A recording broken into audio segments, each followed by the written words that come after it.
anak ko po, basang-basa. Kasi umulan po yun ng malakas. Yung 10 months ko po, tapos ato yung baby ko po, 10 months yun. Ganun yung nanay yun, ayaw ipaano sa bata. Kasi Sina mga resibo. Ay, mga buikuan. Stapler. Dili po makan eh.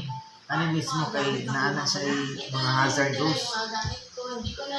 Ano sa page? Ano ba niya? Ano ba? Hindi galit. Oh, napa oh.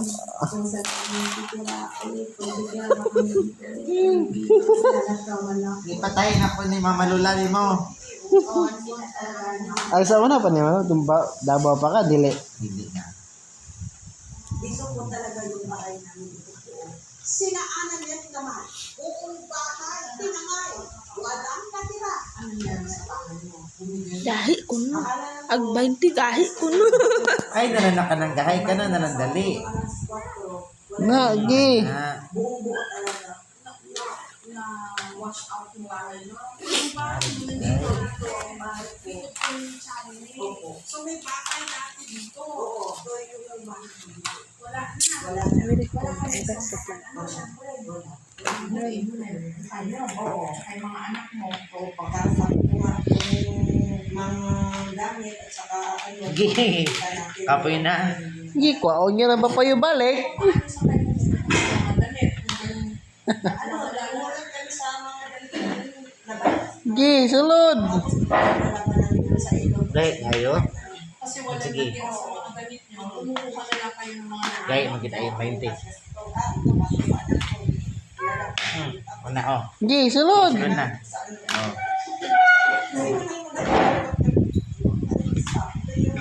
na ano, nadapot namin galing sa ano, galing kasi wala na kami gamit na Gi. nakukuha sa bahay namin kasi buo-buo Very talaga yung good. mga sa amin. Na. Tayo ng bahay dito. Nagdad control na. Tapos hindi na dito dadaan. Na. Very good. Kasi makataas ang iskap. Pero pagdating mo ano, Very good. Ang nila dito sabi ko, parang hindi matibay yung paggawa. Maling akala. Ano? Kasi nung nakikita ko sa mga may bakal, tapos yung mga Bakit daw ito inaabot na? Patabang yung lula ni mo. Pero mas swerte yung mga nandito kasi hindi binigay. Tiwasa na, tiwasa. Nusa, kwaon niya ng papayo na. Yan yung talagang bumigay. Gi, kwaon niya ng papayo na.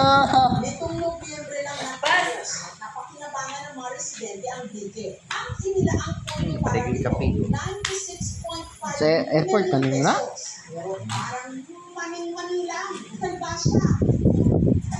Tinanong namin ang opinion ng isang structural engineer. Ano yung mga ba? Saan na naman? Ito, ang flood control project. Anak pa no. Nakita ko sa design. Nahulog. Asa man to? So dapat walang tubig na dadaan dito in the design.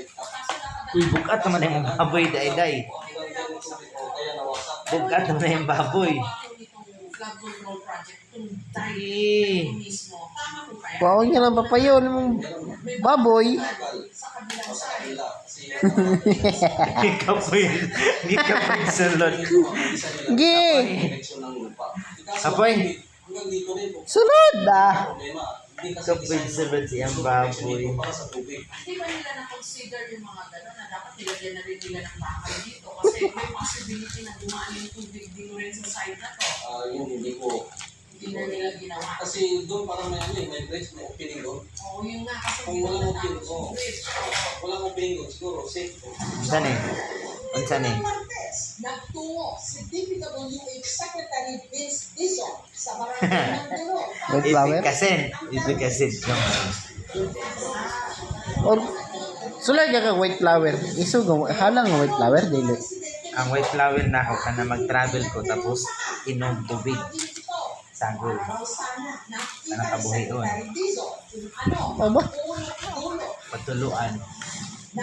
patuluan ni mo.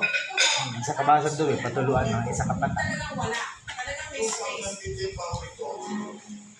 Ako ba na yung white flower doon? Napa man. Kasi may flood control Sa mga project na. Rosana Pharmacy, kanang Chinese lang. Meron palang space dito na walang flood control. Napa, wala na.